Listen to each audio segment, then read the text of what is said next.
ধুবুৰীৰ মাজমজিয়াত সাংবাদিক আক্ৰমণ কৰাৰ ঘটনাক কেন্দ্ৰ কৰি সদৌ অসম সাংবাদিক মঞ্চ আৰু বিভিন্ন দল সংগঠনৰ সহযোগত মৌন প্ৰতিবাদ।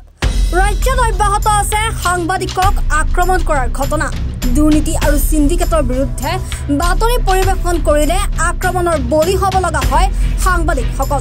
দুদিন পূৰ্বে ধুবুৰী সাংবাদিক সেলিম শেখ আৰু সাহিল শেখক আক্ৰমণ কৰাৰ পাছত ভুক্তভোগী সাংবাদিকে ধুবুৰী সদৰ আৰক্ষী থানাত এজাহাৰ দাখিল কৰাৰ লগতে সদৌ অসম সাংবাদিক মঞ্চ আৰু ধুবুৰী জাৰ্নেলিষ্ট এছ'চিয়েশ্যনে জিলা আৰক্ষী অধীক্ষকক এখন স্মাৰক পত্ৰ প্ৰদান কৰে। কিন্তু তাৰ পাছতো আৰক্ষীয়ে দোষীক গ্ৰেপ্তাৰ কৰিবলৈ সক্ষম নহ'ল। আৰক্ষীৰ এনে কাৰ্যক সদৌ অসম সাংবাদিক মঞ্চ, কোচ ৰাজবংশী ছাত্ৰ সন্থা, সদৌ অসম ছাত্ৰ সন্থা, গৰিয়ামৰীয়া দেশী জাতীয় পৰিষদে গৰিহণা আৰু ধিক্কাৰ জনোৱাৰ লগতে আৰক্ষীয়ে যদি ৪৮ ঘণ্টাৰ ভিতৰত দোষীক গ্ৰেপ্তাৰ নকৰে তেন্তে ৰাজপথত ভয়ংকৰ আন্দোলন গঢ়ি তোলাৰ হুংকাৰ প্ৰদান কৰে। দিন পূৰ্বে আমাৰ সদৌ অসম সাংবাদিক মঞ্চৰ সভাপতি আৰু ধুবুৰীৰ এজন সাংবাদিক দুজনক তালিবানী কায়দাৰে বিকি বাহিনী মিলি যি নিৰ্মমভাৱে প্ৰহাৰ কৰিলে এইটো আমি ধিক্কাৰ আৰু গৰিহণা দিছোঁ। ৭২ ঘণ্টা উকলি গ'ল। সেলিম শেখে নিজে ববীয়াকৈ এজাহাত দিলে। আমি সদৌ অসম সাংবাদিক মঞ্চৰ ফালৰ পৰাও আমি SP মহোদয়ৰ লগত লগ কৰি এখন স্মাৰক পত্ৰ দিলোঁ। দিয়াৰ পিছতো আৰক্ষীয়ে কিন্তু নীৰৱ ভূমিকা পালন কৰা পৰিলক্ষিত হৈছে। তাৰ পৰিপ্ৰেক্ষিতত আমি আজি সাংবাদিক মঞ্চৰ ফালৰ পৰা গৌৰীপুৰ পাব্লিক লাইব্ৰেৰীত মৌন প্ৰতিবাদী কাৰ্যসূচী আমি হাতত লৈছোঁ। বিকি বাহিনী অতি সোনকালে যদি কৰেক্ট নকৰে পৰৱৰ্তী সময়ত আমি ৰাজপথত ওলাই কিন্তু প্ৰতিবাদী কাৰ্যসূচী হাতত ল'বলৈ বাধ্য হ'ম। আপোনালোকে জানে যে দুগৰাকী সাংবাদিকক যি গণপ্ৰহাৰ কৰা হ'ল বা তালিবানী কায়দাৰে প্ৰহাৰ কৰা হ'ল, এই কাৰ্যক আমি তীব্ৰ ভাষাৰে সদৌ অসম সাংবাদিক মঞ্চৰ পৰা গৰিহণা দিছোঁ আৰু ধিক্কাৰ দিছোঁ। ৰাজ্যৰ মুখ্যমন্ত্ৰী ডক্টৰ হিমন্ত বিশ্ব শৰ্মা মহোদয়ক অনুৰোধ কৰিছোঁ, ৰাজ্যৰ আৰক্ষী সঞ্চালক প্ৰধান JP সিং মহোদয়ক অনুৰোধ কৰিছোঁ আৰু ধুবুৰী আৰক্ষী অধীক্ষক মহোদয়ক অনুৰোধ কৰিছোঁ অতি সোনকালে এই বিকি বাহিনীৰ সিন্ডিকেট বাহিনীক গ্ৰেপ্তাৰ কৰি দৃষ্টান্তমূলক শাস্তি দিব লাগে। আৰু দ্বিতীয়তে আজিৰ এই মৌন প্ৰতিবাদী কাৰ্যসূচী আমি গ্ৰহণ কৰিছোঁ ধুবুৰী জিলাৰ গৰিপুৰত। আৰু গৰিপুৰত এই মৌনপ্ৰতি কাৰ্যসূচীত অংশগ্ৰহণ কৰিছে বিভিন্ন দল সংগঠনৰ আৰু আমাৰ KVP ফালৰ পৰা কেন্দ্ৰীয় সমিতিৰ যি সাধাৰণ সম্পাদক আছিলে আমাৰ উত্তম কুমাৰ ৰায় ডাঙৰীয়া আছিলে আৰু বিভিন্ন দল সংগঠনৰ আমি নেতৃত্ব আমাৰ উপস্থিত হৈছে। আমি ইয়াৰ পৰা এটা মেছেজ দিব বিচাৰিছোঁ যে অতি সোনকালে সিন্ডিকেট বাহিনীক গ্ৰেপ্তাৰ কৰিব লাগে। সাংবাদিকসকলৰ যি সুৰক্ষা এই সুৰক্ষা নিশ্চিত কৰিব লাগে। এইখিনিয়ে আমাৰ। যোৱা ২-৩ দিন আগতে সদৌ অসম সাংবাদিক মঞ্চৰ সভাপতি সেলিম শেখক একাংশ দুৰ্বৃত্তই যি ধৰণে পাশবিক আক্ৰমণ কৰিলে ই নিতান্তই গৰিহণাযোগ্য আৰু দুৰ্ভাগ্যজনক। আৰু সাংবাদিকৰ নিৰাপত্তা নোহোৱা হৈছে। বিভিন্ন সময়ত সিন্ডিকেট বাহিনীয়ে বিভিন্ন ঠাইত অসমৰ বিভিন্ন প্ৰান্তত সাংবাদিকসকল আক্ৰমণৰ বলি হ'বলগীয়া হৈছে।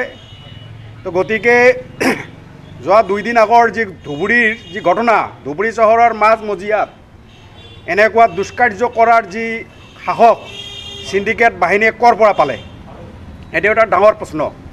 গতিকে অসম আৰক্ষীৰ সঞ্চালক প্ৰধান JP সিং ডাঙৰীয়া, মাননীয় মুখ্যমন্ত্ৰী হিমন্ত বিশ্ব শৰ্মা ডাঙৰীয়া আৰু ধুবুৰী জিলাৰ আৰক্ষী অধীক্ষকক আমি এটাই অনুৰোধ জনাম, যিসকল দুৰ্বৃত্ত এই নাৰকীয় আক্ৰমণৰ লগত জড়িত আছিলে তেওঁলোকক ভাৰতীয় ন্যায় সংহিতাৰ অধীনত অতি শীঘ্ৰে গ্ৰেপ্তাৰ কৰিব লাগে। কিয়নো সাংবাদিকসকল হ'ল গণতন্ত্ৰৰ চতুৰ্থ স্তম্ভ। তেওঁলোকক নিৰাপত্তা দিয়াৰ দায়িত্ব আৰক্ষী অধীক্ষক, ধুবুৰী জিলা আৰক্ষী অধীক্ষকে দিবই লাগিব। তেওঁলোকক নিৰাপত্তা দিবই লাগিব সাংবাদিকসকলক। গতিকে এই কাণ্ডৰ লগত যিসকল জড়িত আছিলে তেওঁলোকক অতি শীঘ্ৰে গ্ৰেপ্তাৰ কৰি জেল হাজতলৈ প্ৰেৰণ কৰিব লাগে। ইয়াৰ অন্যথা আমি সাংবাদিক নিগ্ৰহৰ বিৰুদ্ধে দল সংগঠনৰ সহযোগত এক বৃহৎ গণতান্ত্ৰিক আন্দোলন গঢ়ি তুলিম। কিয়নো ধুবুৰী জিলা আজিৰ তাৰিখত সিন্ডিকেট বাহিনীৰ এক ভূস্বৰ্গত পৰিণত হৈছে। বিভিন্ন সময়ত এই সিন্ডিকেট বাহিনীক নিয়ন্ত্ৰণ কৰাৰ কাৰণে বিভিন্ন ধৰণৰ ধৰ্ণা প্ৰতিবাদী কাৰ্যসূচী লোৱা হয় যদিও এই কাৰ্যক্ৰমসমূহক ব্যৰ্থ কৰাৰ কাৰণে জিলা প্ৰশাসনে ওলোটাই যিসকলে কাৰ্যক্ৰম গ্ৰহণ কৰে তেওঁলোককহে ভাবুকি দিয়া পৰিলক্ষিত হৈছে। গতিকে অতি শীঘ্ৰে এই কাৰ্যৰ লগত জড়িত থকা সকলক সোনকালে গ্ৰেপ্তাৰ কৰিব লাগে। মই ধুবুৰী জিলা ছাত্ৰ সাংবাদিকক যে আক্ৰমণ কৰা কি ক'ব? মই দুৰ্ভাগ্যজনক এইটো মানে কথা।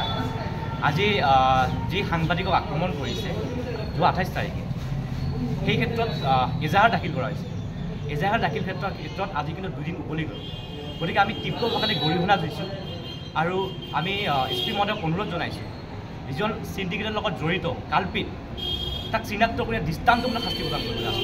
দৃষ্টান্তমূলক শাস্তি প্ৰদান কৰা এইটো কাৰণে কৰিব লাগে যে এনেকুৱা শাস্তি প্ৰদান কৰিব লাগে যে সাংবাদিক বুলি নহয়, অকল সাংবাদিক বুলি নহয়, যে আগন্তুক দিনক যে সাধাৰণ যুৱক সাধাৰণ ৰাইজক বা বিভিন্ন দল সংগঠনক যে আঙুলিয়াই দিব নোৱাৰে তেনেকুৱা শাস্তি প্ৰদান কৰিব লাগে। আৰু এটা কথা স্পষ্ট আমি কৈছোঁ, আজি সাংবাদিকক আক্ৰমণ কৰাৰ যি ঘটনা তীব্ৰ আমি গৰিহণা দিছোঁ আৰু অনাগত দিনত যাতে এনেকুৱা ধৰণৰ ঘটনা সংঘটিত নহয় তাৰ কাৰণে আমি SP মহোদয়ক অনুৰোধ জনাইছোঁ। ৰাজৰ বিৰুদ্ধে মাত মাতিবলৈ গৈ সাংবাদিক বা বিভিন্ন দল সংগঠনৰ নেতৃবৃন্দই যি ধৰণে মানে ভয় ভাবুকি বা আক্ৰমণৰ বলি হ'বলৈ হৈছে, তেনে ক্ষেত্ৰত FIR দিয়াৰ পিছতো জিলা প্ৰশাসনে বা আৰক্ষী বিভাগে মানে কোনো ধৰণৰ পদক্ষেপ গ্ৰহণ নকৰাত সঁচাকৈ আমি ভাবিবলৈ বাধ্য আছোঁ যে ধুবুৰী জিলাত আইন শৃংখলা বোলা কোনো বস্তুৱেই নাই। কাৰণ আমি দেখিবলৈ পাইছোঁ যে আজি কেইবা বছৰ ধৰি সোণাহাট আন্তৰ্জাতিক বাণিজ্য কেন্দ্ৰৰ পৰা আৰম্ভ কৰি মুৰ্গীৰ কণীলৈকে ঠিকতে এটা সিন্ডিকেট ৰাজ চলি আছে।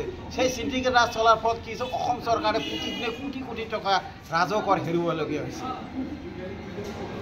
উল্লেখ্য যে এই বিষয়ত আমি বিভিন্ন সময়ত বিভিন্ন ঠাইত ধৰ্ণা কাৰ্যসূচী গ্ৰহণ কৰিছোঁ বা বিভিন্ন সাংবাদিক বিভিন্ন ধৰণে ইয়াৰ এগেইনষ্টত মাত মাতিছে বা বাতৰি পৰিৱেশন কৰাৰ ফলত আক্ৰমণৰ বলি হ'বলগীয়া হৈছে। তাৰ জ্বলন্ত উদাহৰণ যোৱা 2 দিনমান আগত চেনী চৰকাৰ নামৰ যিজন সাংবাদিকক আক্ৰমণ কৰিলে বিকি বাহিনীয়ে, সেয়া আচলতে আজিৰ তাৰিখত গণতান্ত্ৰিক দেশত কোনো পথে মানি লোৱা সম্ভৱ নহয়। আৰু এই ক্ষেত্ৰত FIR দিয়াৰ পিছতো জিলা প্ৰশাসনে যেনেদৰে দেখিও নেদেখাৰ মহাভাৰতৰ গান্ধাৰী ৰূপ ধাৰণ কৰি আছে, সেয়া সঁচাকৈ আমি ভাবিলোঁ আজিৰ তাৰিখত ভাবিবলগীয়া হৈছে। গতিকে য'ত অসম চৰকাৰৰ মাননীয় মুখ্যমন্ত্ৰী মহোদয়ে দুৰ্নীতি বা সিন্ডিকেট ৰাজক নিজ হাতেৰে কঠোৰভাৱে দমন কৰি আছে, তেনে ক্ষেত্ৰত ধুবুৰী জিলাত সিন্ডিকেট ৰাজে কাৰ সাহসত এনেকৈ সিন্ডিকেট ৰাজ চলাব পাৰিবলগীয়া হৈছে, এয়াও এক লাখটকীয়া প্ৰশ্ন।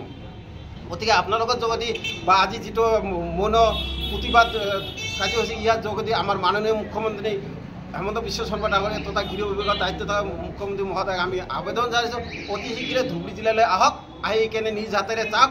যদি আপনি যদি দেখা নাপায় আমি তথ্য সহকাৰে আঙুলিয়াই দিম যে এই কাৰ্যৰ লগত জড়িত হৈছে। অনীতিপূৰ্বক আহি কেনে আমাৰ এই ধুবুৰী জিলাখন এখন নিকাৰ সৎ জিলা হিচাপে গঢ়ি তোলক। অন্যথা আমি অহা দিনত KPP স্থানীয় ৰাইজ লগতে সাংবাদিকসকললৈ গণতান্ত্ৰিক আন্দোলন কাৰ্যসূচী ল'বলৈ বাধ্য হ'ম বা ৰাজপথলৈ ওলাই যাবলৈ বাধ্য হ'ম।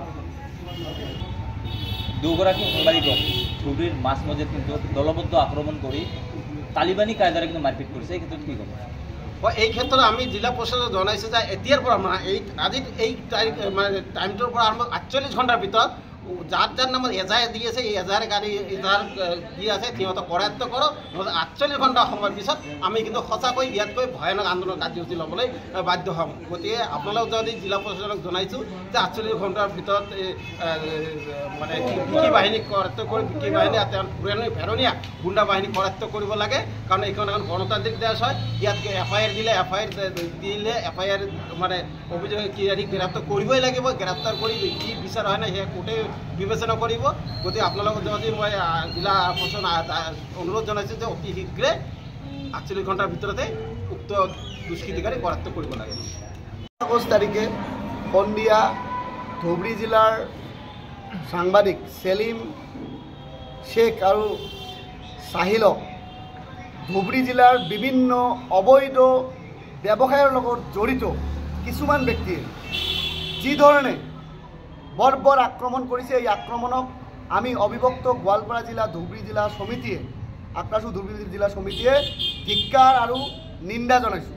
আৰু তাৰ লগতে এই প্ৰতিবাদত আজি ধুবুৰী জিলাৰ গৌৰীপুৰৰ পাব্লিক লাইব্ৰেৰীত যি সদৌ অসম সাংবাদিক মঞ্চৰ উদ্যোগত আৰু বিভিন্ন জাতীয় দল সংগঠনৰ সহযোগত মৌন প্ৰতিবাদত উপস্থিত হৈ ধুবুৰী জিলাৰ পুলিচ আৰু ধুবুৰী জিলাৰ আৰক্ষী অধীক্ষকক আমি অনুৰোধ জনাব খুজিছোঁ যে আজি দুদিন উকলি যোৱাৰ পিছতো কিন্তু যিকেইজনৰ নাম ইতিমধ্যে দিয়া হৈছে এই এজনক কিন্তু আজি গ্ৰেপ্তাৰ কৰিব পৰা নাই। ইয়াক অতিকৈ দুৰ্ভাগ্যজনক বিষয়। গতিকে আমি ধুবুৰী জিলা আক্ৰাসুৱে আমাৰ আৰক্ষী অধীক্ষক মহোদয়ক অনুৰোধ জনাব বিচাৰিছোঁ যে আমাৰ আৰক্ষী অধীক্ষক মহোদয়ৰ ওচৰত আমাৰ বিশ্বাস আৰু আস্থা আছে, কিন্তু আসলতে দুদিন যে গ্ৰেপ্তাৰ কৰিব পৰা নাই ইয়াও কিন্তু অতিকৈ এটা দুৰ্ভাগ্যজনক বিষয়। গতিকে আমাৰ অবিভক্ত গোৱালপাৰা আক্ৰাসুৱে আমি দাবী জনাইছোঁ যে অতি কম সময়ৰ ভিতৰত যিসকল মানে অবৈধ ব্যৱসায়ীকে যি ধৰণে সাংবাদিকৰ ওপৰত যি মানে বৰ্বৰ আক্ৰমণ কৰিলে তেওঁলোকক মানে গ্ৰেপ্তাৰ কৰি কঠোৰৰ পৰা কঠোৰ শাস্তি দিবলৈ কিন্তু আমি অবিভক্ত গোৱালপাৰা জিলা আক্ৰাসুৱে দাবী জনাইছোঁ। অন্যথায় সদৌ অসম সাংবাদিক মঞ্চই অনাগত দিনত যি ধৰণৰ যিকোনো কাৰ্যসূচী যদি লয় সেই কাৰ্যসূচী ধুবুৰী জিলা আক্ৰাসু অবিভক্ত গোৱালপাৰাৰ আমাৰ পূৰ্ণ সমৰ্থন থাকিব। আৰু আজিৰ দিনত বিশেষকৈ আজিৰ দিনত অসমৰ যি স্মাৰ্ট পুলিচ আৰু স্মাৰ্ট পুলিচ থকা স্বত্তেও আজি কেনেধৰণে এই অবৈধ ব্যৱসায়ীসকলে যি সাংবাদিকসকলক যি ধৰণে আক্ৰমণ কৰিছে এয়া অতিকৈ নিন্দনীয় আৰু গৰিহণাযোগ্য। গতিকে পুলিচৰ ওপৰত আস্থা আৰু বিশ্বাস আছে, অতি শীঘ্ৰে তেওঁলোকক গ্ৰেপ্তাৰ কৰি জেল হাজতলৈ প্ৰেৰণ কৰিবলৈ আমি কিন্তু অনুৰোধ জনাইছোঁ। আজি যি ধৰণে তালিবানী কায়দাৰে ধুবুৰী জিলাত সাংবাদিকৰ ওপৰত আক্ৰমণ হৈছে এয়া অতিকৈ ধুবুৰী জিলাবাসীৰ কাৰণে কিন্তু গৰিহণাযোগ্য। আৰু আজি তেওঁলোকৰ ওপৰত আক্ৰমণ কৰিছে, কালি বিভিন্ন মানুহৰ ওপৰত আক্ৰমণ কৰিব। গতিকে কিয় এই অবৈধ ব্যৱসায়ৰ লগত জড়িত ব্যক্তিসকলক আজি ধুবুৰী জিলা প্ৰশাসনে কিন্তু নাকি লগাব পৰা নাই এয়া অতিকৈ কিন্তু এটা দুৰ্ভাগ্যজনক বিষয় হৈ পৰিছে। গতিকে আমাৰ SP মহোদয়ৰ ওপৰত বিশ্বাস আৰু আস্থা আছে, অতি শীঘ্ৰে তেওঁলোকক গ্ৰেপ্তাৰ কৰি জেল হাজতলৈ প্ৰেৰণ কৰি কঠোৰৰ পৰা কঠোৰ শাস্তি দিবলৈ আমি অবিভক্ত গোৱালপাৰা ধুবুৰী জিলা সমিতিয়ে দাবী জনাইছোঁ। অসম সাংবাদিক মঞ্চৰ সভাপতি সেলিম শেখক একাংশ দুৰ্বৃত্তই যি ধৰণে পাশবিক আক্ৰমণ কৰিলে ই নিতান্তই গৰিহণাযোগ্য আৰু দুৰ্ভাগ্যজনক। আৰু সাংবাদিকৰ নিৰাপত্তা নোহোৱা হৈছে। বিভিন্ন সময়ত সিন্ডিকেট বাহিনীয়ে বিভিন্ন ঠাইত অসমৰ বিভিন্ন প্ৰান্তত সাংবাদিকসকল আক্ৰমণৰ বলি হ'বলগীয়া হৈছে। গতিকে যোৱা 2 দিন আগৰ যি ধুবুৰীৰ যি ঘটনা, ধুবুৰী চহৰৰ মাজমজিয়াত এনেকুৱা দুষ্কাৰ্য কৰাৰ যি সাহস সিন্ডিকেট বাহিনীয়ে ক'ৰ পৰা পালে, এটো এটা ডাঙৰ প্ৰশ্ন। গতিকে অসম আৰক্ষীৰ সঞ্চালক প্ৰধান GP সিং ডাঙৰীয়া, মাননীয় মুখ্যমন্ত্ৰী হিমন্ত বিশ্ব শৰ্মা ডাঙৰীয়া আৰু ধুবুৰী জিলাৰ আৰক্ষী অধীক্ষকক আমি এটাই অনুৰোধ জনাম, যিসকল দুৰ্বৃত্ত এই নাৰকীয় আক্ৰমণৰ লগত জড়িত আছিলে তেওঁলোকক ভাৰতীয় ন্যায় সংহিতাৰ অধীনত অতি শীঘ্ৰে গ্ৰেপ্তাৰ কৰিব লাগে। কিয়নো সাংবাদিকসকল হ'ল গণতন্ত্ৰৰ চতুৰ্থ স্তম্ভ। তেওঁলোকক নিৰাপত্তা দিয়াৰ দায়িত্ব আৰক্ষী অধীক্ষক ধুবুৰী জিলা আৰক্ষী অধীক্ষকে দিবই লাগিব, তেওঁলোকক নিৰাপত্তা দিবই লাগিব সাংবাদিকসকলক। গতিকে এই কাণ্ডৰ লগত যিসকল জড়িত আছিলে তেওঁলোকক অতি শীঘ্ৰে গ্ৰেপ্তাৰ কৰি জেল হাজতলৈ প্ৰেৰণ কৰিব লাগে। ইয়াৰ অন্যথা আমি সাংবাদিক নিগ্ৰহৰ বিৰুদ্ধে দল সংগঠনৰ সহযোগত এক বৃহৎ গণতান্ত্ৰিক আন্দোলন গঢ়ি তুলিম। কিয়নো ধুবুৰী জিলা আজিৰ তাৰিখত সিন্ডিকেট বাহিনীৰ এক ভূস্বৰ্গত পৰিণত হৈছে। বিভিন্ন সময়ত এই সিন্ডিকেট বাহিনীক নিয়ন্ত্ৰণ কৰাৰ কাৰণে বিভিন্ন ধৰণৰ ধৰ্ণা প্ৰতিবাদী কাৰ্যসূচী লোৱা হয় যদিও এই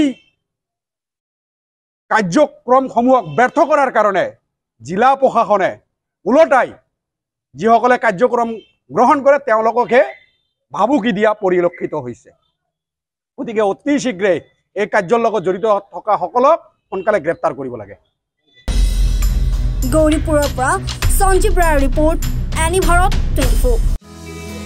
আপুনি নৰ্থ ইষ্ট ফুৰিম বুলি ভাবিছে নেকি? আপুনি নৰ্থ ইষ্ট ক'ত কেনেকৈ ফুৰিম বুলি যদি ভাবি আছে তেতিয়াহ'লে এতিয়াৰ পৰা আৰু চিন্তা নাই। আপনি গাড়ী আছে। আপনি গাড়ী এটা নিৰ্ভৰযোগ্য টেক্সি সেৱা প্ৰতিষ্ঠান য'ত দক্ষ টুৰ গাইডছ লৈ আপুনি ঘূৰিব পাৰিব আৰু লগতে আপুনি ডমেষ্টিক বা ইণ্টাৰনেশ্যনেল পেকেজেছ আৰু ফ্লাইট, বাছ, ৰেলৱে বা হোটেল বুকিঙৰো সুবিধা পাব।